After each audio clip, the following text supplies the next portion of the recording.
우리를 자녀 삼아 주시고 만나 주시는 하나님 아버지, 새날을 열어 주심에 감사를 드립니다. 새벽을 깨워 하나님께 나아오게 하심에 감사를 드립니다. 함께 드리는 예배 가운데 찾아와 주시는 하나님을 만나기 원합니다. 깨닫게 해주신 말씀을 붙잡고 기도할 때 하나님이 누구신지 알게 되고 깨닫게 되기 원합니다. 하나님과의 친밀함으로 깊어지게 하셔서 하나님의 성품을 담게 하옵소서. 그래서 우리의 삶을 통해 하나님의 성품을 드러내게 하셔서 우리와 함께 살아가는 사람들에게 우리의 삶을 통하여 하나님의 사랑을 전하게 하옵소서. 이 시간을 정해서 기도하는 성도들에게 인내를 허락하셔서 응답하시는 하나님, 거기 계셔서 일하시는 하나님을 경험할 수 있게 하옵소서. 우리를 사랑하셔서 가장 좋은 것을 주시는 사랑이 많으신 예수님의 이름으로 기도드립니다. 아멘. 오늘 우리에게 주시는 하나님의 말씀은 사도행전 26장 19절부터 32절 말씀입니다. 사도행전 26장 19절부터 32절 말씀, 저와 교대로 교독하시겠습니다. 아그리빠 왕이여, 그러므로 하늘에서 보이신 것을 내가 거스르지 아니하고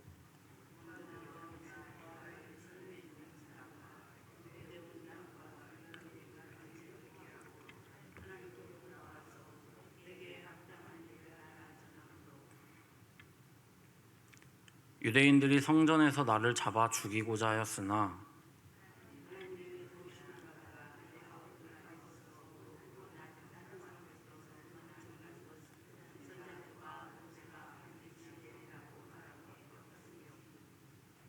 곧 그리스도가 고난을 받으실 것과 죽은 자 가운데서 먼저 다시 살아나사 이스라엘과 이방인들에게 빛을 전하시리라 함이니이다 하니라.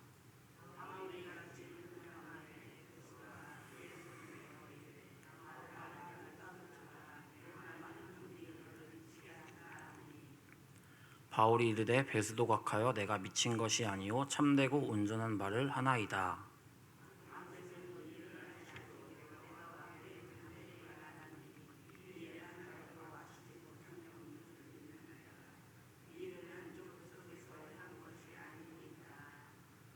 아그리빠 왕이여, 선지자를 믿으시나이까? 믿으시는 줄 아나이다.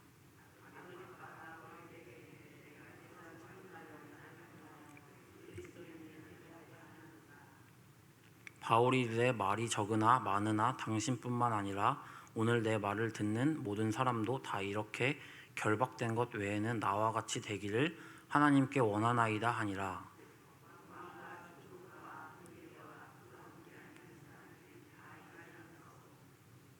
물러가 서로 말하되 이 사람은 사형이나 결박을 당할 만한 행위가 없다 하더라.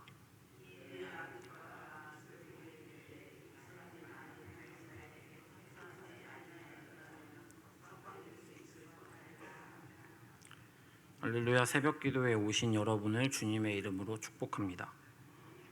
약 2달 동안 사도행전을 묵상하고 모든 설교 때마다 듣고 생각하며 얻는 것이 있습니다. 사도 바울은 언제 어디서나 성령님이 주시는 은혜에 집중하고 있다는 것입니다. 사도 바울이 전도 여행을 하면서 집단으로 죽을 정도에 이르기까지 맞기도 하고 감옥에 갇히기도 하고 손발이 다 묶여 있을지라도 자신의 상황과 환경을 생각하지 않고 자신이 만난 예수님을 전하는 것입니다. 언제 어디서나 어떤 상황에서나 섬세하게 인도하시는 성령님의 감동에 순종하는 것입니다. 바울은 자신의 상황과 환경을 문제 삼지 않았습니다. 상황과 환경 뒤에 그 모든 것을 주관하시고 통치하시는 하나님의 인도하심에 순종합니다. 하나님과의 관계가 친밀해지면 하나님을 온전히 신뢰하게 됩니다. 외로워도 슬퍼도 하나님께서 가장 좋은 것을 주시는 아버지라는 것을 믿으면 상황과 환경이 어려워도 오직 주님만으로 만족할 수 있습니다. 오랫동안 인생을 살아오셨기에 다들 아실 거라고 믿습니다. 맹목적인 믿음으로의 알미 아닌, 하나님이 아닌 자신의 만족을 위해 스스로 웅덩이를 팠던 기억이 있을 것입니다. 그것을 생각해 보면 이 세상의 어떤 것으로는 우리에게 만족을 주는 것은 없습니다. 이 세상의 것으로는 더 큰 쾌락이 있어야 만족하게 되기 때문입니다. 웅덩이를 파면서도 이것이 만족을 주지 못한다는 것을 우리는 잘 알고 있습니다.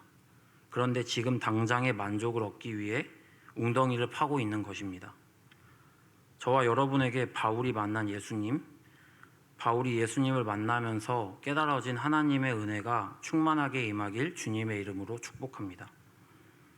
첫사랑을 기억하시거나 은혜 받았던 기억을 하시면 우리는 예수님만으로 만족했고 기뻐했던 기억이 있으실 것입니다. 그런데 생각해보면 그 은혜가 그리 길지 않았던 것도 기억하실 것입니다. 그 이유는 우리의 연약함을 잘 아는 사단이 교묘한 방법으로 우리와 하나님과의 관계를 방해하기 때문입니다. 그럴 때 우리가 해야 할 것은 사단의 거짓 메시지를 끊어내고 하나님의 말씀에만 반응하는 것입니다. 사도 바울의 전도 여행에는 늘 엄청난 고난이 함께했습니다. 사탄은 그런 고난에 사도 바울에게 엄청난 공격을 했을 것입니다. 생각과 마음에 하나님을 의심하게 하는 것입니다. 하나님을 원망할 수도 있고 실족할 수도 있는 상황인데 사도 바울은 거짓 메시지에 흔들리지 않았습니다. 오직 하나님의 말씀에만 반응합니다. 그랬기 때문에 고난에도 흔들리지 않고 언제 어디서나 어떤 상황에서나 복음을 전할 수 있었던 것입니다. 언제 어디서나 어떤 상황에서나 하나님의 말씀에만 반응하는 저와 여러분이 되시기를 주님의 이름으로 축복합니다. 어제 본문에 이어 바울은 아그리빠 왕에게 변론하며 복음을 전하고 있습니다. 19절, 20절 말씀입니다. 시작. 아그리빠 왕이여, 그러므로 하늘에서 보이신 것을 내가 거스르지 아니하고 먼저 다메섹과 예루살렘에 있는 사람과 유대 온 땅과 이방인에게까지 회개하고 하나님께로 돌아와서 회개에 합당한 일을 하라 전하므로. 바울은 아그리빠 왕에게 하나님께서 자신에게 보이신 것을 거스르지 않았다고 이야기합니다. 그리고 예수님을 만난 다메섹에서부터 예루살렘과 유대 온 땅과 이방인에게까지 하나님께서 말씀하신 것을 전했다고 이야기합니다. 바울은 회개하고 하나님께 돌아와 회개에 합당한 일을 하라고 전했습니다. 회개는 단순한 후회가 아닙니다. 회개는 죄를 버리고 하나님께 돌아가는 것입니다. 가던 길에서 돌아서서 하나님께 다시 돌아가는 것입니다. 참된 회개는 죄를 포기하고 그리스도의 인격과 사역을 받아들이는 것입니다. 회개는 하나님의 은혜입니다. 성령님의 도우심이 없이는 죄를 돌이킬 수 없습니다. 사실 성령님의 도우심이 없이는 자신의 죄를 인정할 수도 없습니다. 자신의 잘못이 아니라고 생각하고 상황을 탓하고 변명하기만 합니다. 그러나 성령님께서 깨닫게 해주시면 아무도 문제라고 생각하지 않는 것에서부터 자신의 죄를 인정하게 됩니다. 그리고 죄를 고백하고 돌이키게 되는 은혜가 있습니다. 우리 안에 죄를 완전히 버리고 하나님께 돌아가는 은혜가 있기를 주님의 이름으로 축복합니다. 그리고 성령 충만하여 교묘히 의심하게 만드는 사탄의 거짓 메시지를 끊어내는 역사가 저와 여러분에게 있기를 주님의 이름으로 축복합니다. 21절 말씀 같이 읽겠습니다. 유대인들이 성전에서 나를 잡아 죽이고자 하였으나, 유대인들이 바울을 잡아 죽이고자 했던 이유는 자신들이 십자가에 못 박아 죽인 나사렛 예수를 하나님께서 보내신 메시아로 전하면서 예수 그리스도의 부활을 전했기 때문입니다. 또 자신들이 부정하게 여기던 이방인들에게까지 하나님의 복음을 전했기 때문입니다. 자신들만 선택받았다는 선민 사상을 건드렸기 때문에 유대인들은 바울을 잡아 죽이고자 했습니다. 22절 말씀입니다. 하나님의 도우심을 받아 내가 오늘까지 서서 높고 낮은 사람 앞에서 증언하는 것은 선지자들과 모세가 반드시 되리라고 말한 것밖에 없으니, 바울은 하나님의 도우심이 없었으면 지금까지 살아있지 못했다고 이야기합니다. 고난이 있었지만 바울은 그것에도 하나님의 섭리가 도우심이 있었다는 것을 인정합니다. 강원도 양양에 가면 많은 사람들이 해변가에서 서핑을 합니다. 파도를 타는 법을 배우고 익히면 더 이상 파도가 두렵지 않습니다. 어느 정도 실력이 좋아지면 작은 파도에는 반응하지 않습니다. 바람이 많이 불어 저 멀리 큰 파도가 오면 그 파도를 탈 수 있는 사람들은 신나서 파도를 향해 뛰어갑니다. 웬만한 건물을 삼킬 것 같은 파도에 서핑을 하는 사람을 본 적이 있습니다. 우리의 삶은 파도와 같이 고난의 연속입니다. 고난의 파도는 우리에게 계속해서 불어옵니다. 하나님을 신뢰함으로 고난의 파도를 연습하면 우리는 고난에 흔들리지 않는 믿음을 갖게 됩니다. 고난이 있을 때에 상황을 보는 것이 아니라 하나님께서 고난을 통해 배우게 하시는 것을 충분히 배울 때 고난에 흔들리지 않는 믿음을 갖게 됩니다. 고난을 통해 성숙해져 가는 자신을 발견할 때 고난이 주는 유익을 생각하며 힘들지만 주님과 함께 한다는 믿음으로 기쁨을 느낄 수 있습니다. 어떤 고난이 찾아와도 그 고난에 하나님의 도우심이 그리고 섭리가 있습니다. 하나님을 신뢰하는 마음으로 고난을 견디고 이기시기를 주님의 이름으로 축복합니다. 바울은 죽을 위기가 많았지만 하나님께서 살려주시고 아그리빠 왕과 베스도 총독에게 복음을 전하는 기회를 주셨다고 믿습니다. 23절 곧 그리스도가 고난을 받으실 것과 죽은 자 가운데서 먼저 다시 살아나사 이스라엘과 이방인들에게 빛을 전하시리라 함이니이다 하니라. 그러면서 바울은 구약의 선지자들과 모세가 예언했던 예수님을 전했다고 이야기합니다. 그리고 그리스도께서 고난을 받으시고 죽으시고 부활하신 것을 자기 백성과 이방인들에게 빛으로 선포하실 것이라는 사실을 전했습니다. 구약에 정통했던 바울은 살아계신 예수님을 만나면서 모든 선지자들이 전했던 하나님의 말씀이 예수님을 가리키고 있다는 것을 깨달았습니다. 그리고 자신이 깨달은 것을 사람들에게 전했다고 이야기하고 있습니다. 24절 말씀입니다. 바울이 이같이 변명하매 베스도가 크게 소리내어 이르되 바울아 내가 미쳤도다 내 많은 학문이 너를 미치게 한다 하니 베스도는 바울의 풍부한 지식의 변론에 깜짝 놀랍니다. 하지만 헬라인이었던 베스도는 죽은 자의 부활에 대해 이야기하자 믿을 수 없는 이야기라고 하고 바울을 미쳤다고 반응합니다. 우리는 자신의 경험과 지식과 다른 이야기를 할 때 베스도와 같은 반응을 하게 됩니다. 그래서 우리에게 필요한 것은 겸손입니다. 겸손하게 어떤 상황이 생기던 그 상황을 하나님께 여쭤보는 자세가 필요합니다. 베스도가 믿어지지 않는 이야기를 거부하지 않고 받아들였다면 구원을 받았을 것인데 그는 자신에게 찾아온 구원의 기회를 저버립니다. 경험하지 않으면 받아들이기 어렵습니다. 받아들이기가 어렵다고 거부하면 경험할 수 없습니다. 교회 안에서 하나님의 말씀을 들을 때나 다른 사람의 간증을 들을 때 그 말씀이 믿어지지 않아도 지금 하나님께서 자신에게 말씀하시는 이유를 생각하고 기억하며 친밀한 교제 가운데 하나님께 그것을 물어보시는 겸손한 마음을 가지시기를 주님의 이름으로 축복합니다. 25절 말씀입니다. 바울이 이르되 베스도 각하여 내가 미친 것이 아니오 참되고 온전한 말을 하나이다. 사도 바울은 베스도의 공격적인 반응에 요동치지 않습니다. 그리고 자기가 미친 것이 아니고 참되고 온전한 말을 한다고 반응합니다.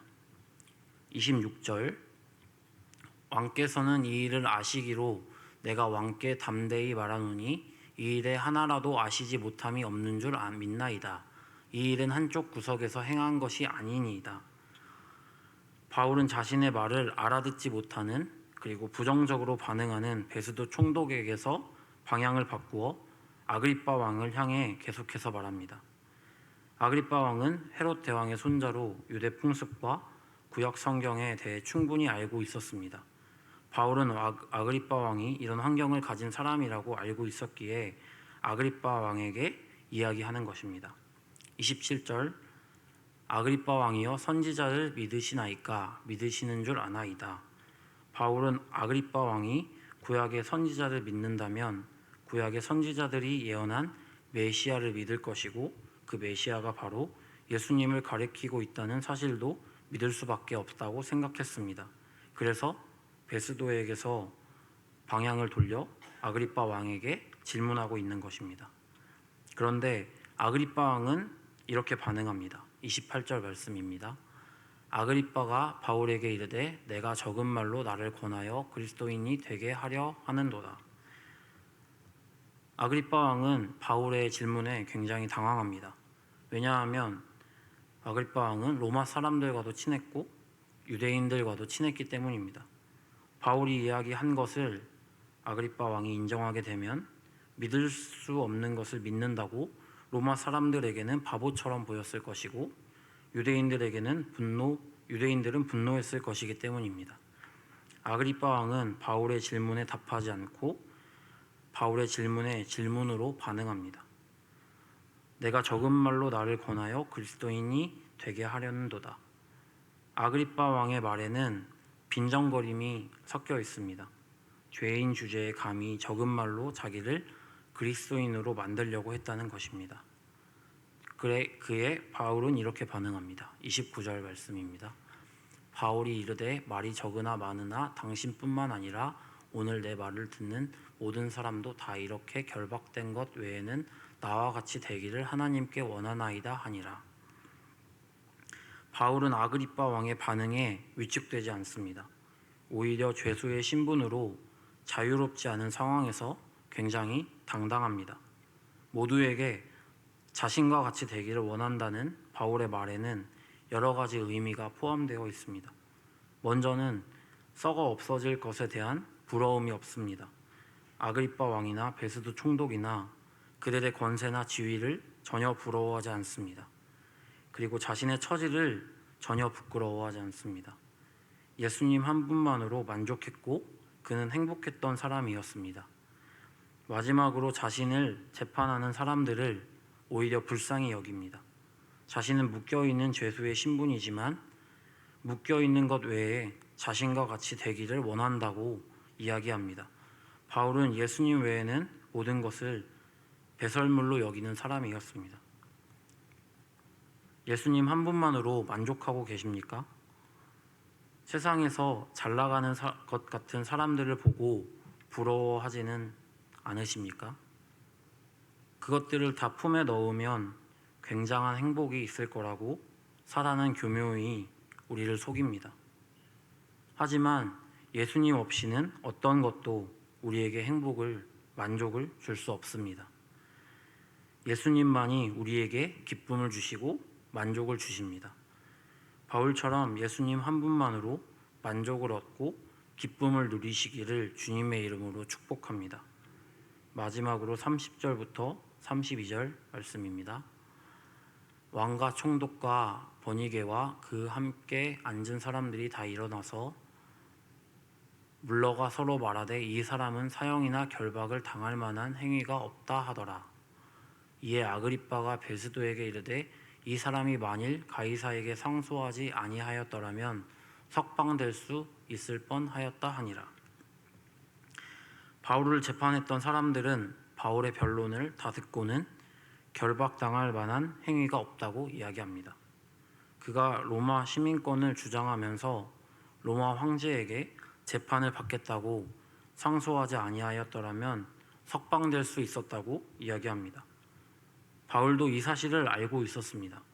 바울은 하나님께서 주신 사명을 이루기 위해 일부러 로마 황제에게 상소했던 것입니다. 죄수의 신분이지만 로마 황제 앞에서 복음을 전하려고 일부러 로마 시민권을 앞세워 황제에게 상소했던 것입니다. 우리가 만나는 고난의 상황이 있을 때에 빨리 벗어나는 것만이 답이 아닐 수 있습니다.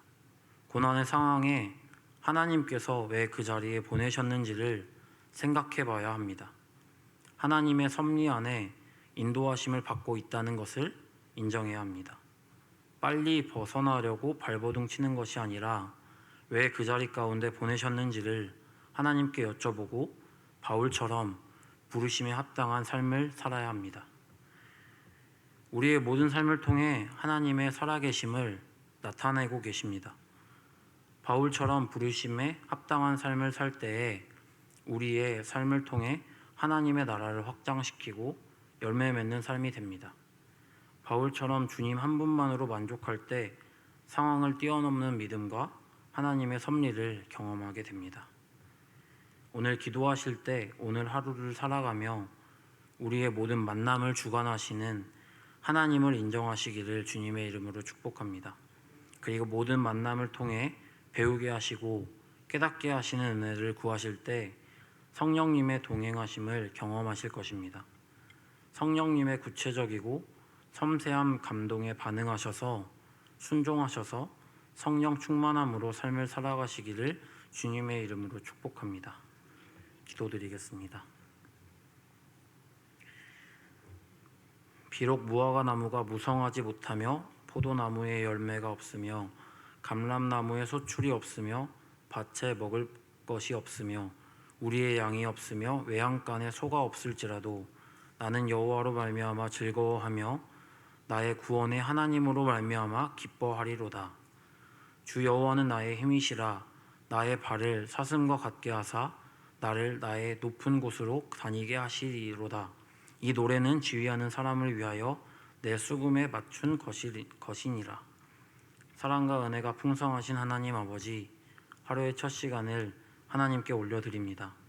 아버지, 우리의 삶이 주님 한 분만으로 기쁨을 얻고 행복을 누리기 원합니다. 세상의 어떤 것으로도 우리의 마음에 만족을 주거나 기쁨을 줄 수 없음을 믿습니다. 오직 하나님의 사랑과 은혜로만 우리의 마음을 채울 수 있음을 고백합니다.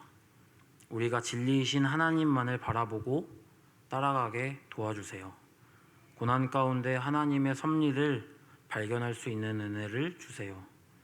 언제나 성령 충만하여 상황에 반응하는 것이 아니라 하나님의 말씀에 반응할 수 있게 해주세요. 오늘도 부르심에 합당한 삶을 살아가는 성도들 될 수 있게 도와주세요. 그래서 세상이 줄 수 없는 하나님께서 주시는 기쁨과 행복을 맘껏 누리게 해주세요. 오늘도 우리와 함께 하시는 예수님의 이름으로 기도드립니다.